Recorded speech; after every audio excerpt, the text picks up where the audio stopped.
چونکہ you L a act میں جو بتایا گیا ہے کہ 90 ڈیز جو ہے 90 ڈیز میں انویسٹیگیشن پولیس کو کمپلیٹ کرنی پڑتی ہے انویسٹیگیشن.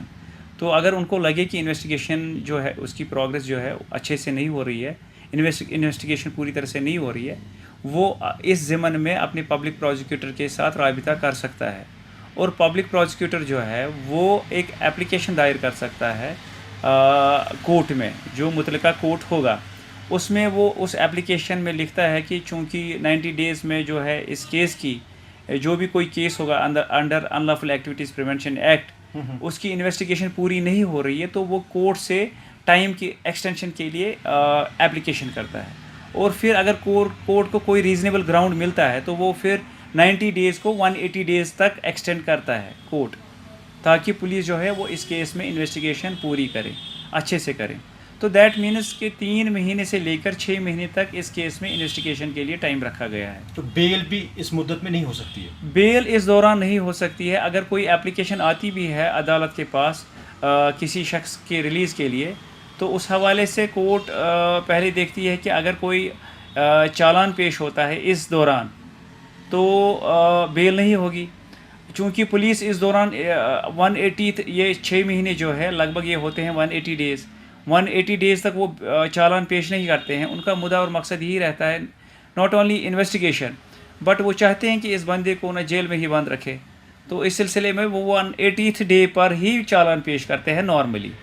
اگر دوسری صورت جو ہے اس میں اگر پولیس ناکام ہوتی ہے اس دوران 180th ڈے میں چالان پریزنٹ کرنے میں، تو پھر وکیل جو ہے تو وہ ملزم کی طرف سے اس 180th ڈے میں بیل اپلیکیشن لاتا ہے، تو جس کے تحت قانونی کارروائی ہوتی ہے اور کورٹ باضابطہ طور پر ملزم کو بری کرتی ہے.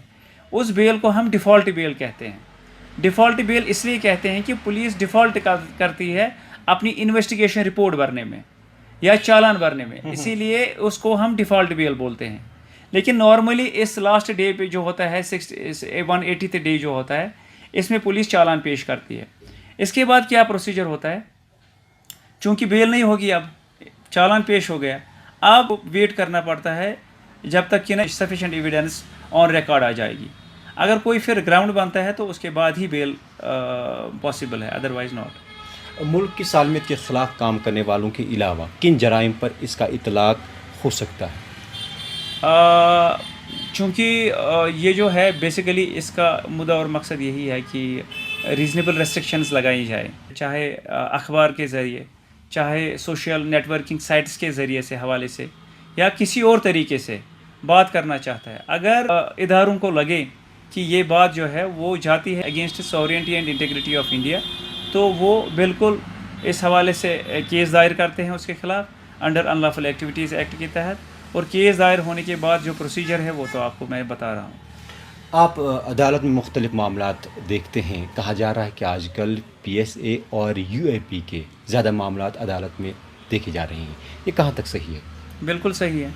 چونکہ کشمیر میں یہ جو ہے ایک کانفلکٹ زون ہے، اس کانفلکٹ زون میں پروسیس اور پروسیجر اڈاپٹ کیا جاتا ہے تو وہ بہت ہی سخت ہے. اور اس پروسیجر کے تحت سوورینٹی کے خلاف یا ریاست کی سالمیت کے خلاف پایا جاتا ہے تو اس کو ان دونوں ایکٹس کے تحت بالکل اس کے خلاف کارروائی کی جاتی ہے. اکثر کورٹس میں دیکھا گیا ہے کہ جتنے بھی لوگ اس میں انوالو ہے یا پولیس نے ان کو انوالو کیا ہے تو وہ بالکل ان لافل ایکٹیویٹیز ایکٹ اور پبلک سیفٹی ایکٹ کے تحت ان کو انوالو کیا گیا ہے. PSA کے تحت احتیاط کے طور پولیس شکاور کو بند رکھ سکتی ہے. کیا UAPA میں پولیس جن کو عدالت میں پیش کرتی ہے کیا ان کے پاس ثبوت ہوتے ہیں یا اس میں ثبوت پیش کرنے کی ضرورت نہیں ہوتی ہے؟ دیکھیے ایک بات میں کلیئر کروں کہ ہر ایک کیس جو بھی کوئی پولیس چالان پیش کریں، FIR کرے، انویسٹیگیٹ کرے، اس میں تو بہرحال جو ہے ثبوت کی ضرورت پڑتی ہے. چونکہ ان کو پتہ ہوتی ہے، پولیس اتھارٹی کو پتہ ہوتی ہے کہ اس کو ایک ٹف پروسیجر کے تحت گزرنا ہے. اس کی سکروٹنی باضابطہ طور پر کورٹ کی جانب سے ہوتی ہے.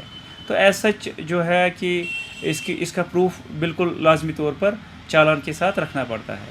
لیکن نارملی کیا دیکھا گیا ہے، کشمیر کی بات میں کروں، نارملی یہ دیکھا گیا ہے کہ اگر 10 آدمیوں میں سے 3 انسان ملوث ہے یا 4 انسان یا کم انسان ملوث ہوتے ہیں ان لافل ایکٹیویٹیز ایکٹ میں، تو آئی ایم سوری پولیس کا رول جو ہے کافی حد تک اور کچھ حد تک بالکل نگیٹیو رہا ہے.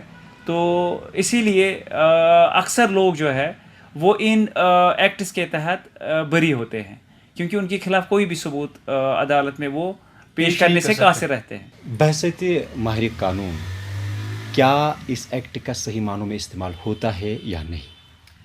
یہ بہت ہی ٹف کوشچن ہے اور keeping in view the sensitivity involved at the circumstances it's very difficult to reply this query. Nevertheless since چونکہ ہم اس ادارے سے تعلق رکھتے ہیں، ہم بلیو کرتے ہیں میجسٹری آف لاء میں، اور ہم یہ ہماری نظروں میں یہ بات جو ہے یہ ہم نے دیکھا ہے، ایکسپیرینس بھی ہے کہ زیادہ تر جو لوگ ہیں جن کو ان لافل ایکٹیویٹیز ایکٹ اور پبلک سیفٹی ایکٹ کے تحت گرفتار کیا گیا ہوں یا ان کے خلاف چالان پیش کیے گئے ہوں یا ایف آئی آرز درج کیے گئے ہوں، تو ان میں سے زیادہ تر لوگ جو ہے یا بولیں گے کہ کچھ لوگ یا کم لوگ ایسے بولیں گے کہ ان کو الٹیمیٹلی کورٹ انوسنٹ پاتی ہے.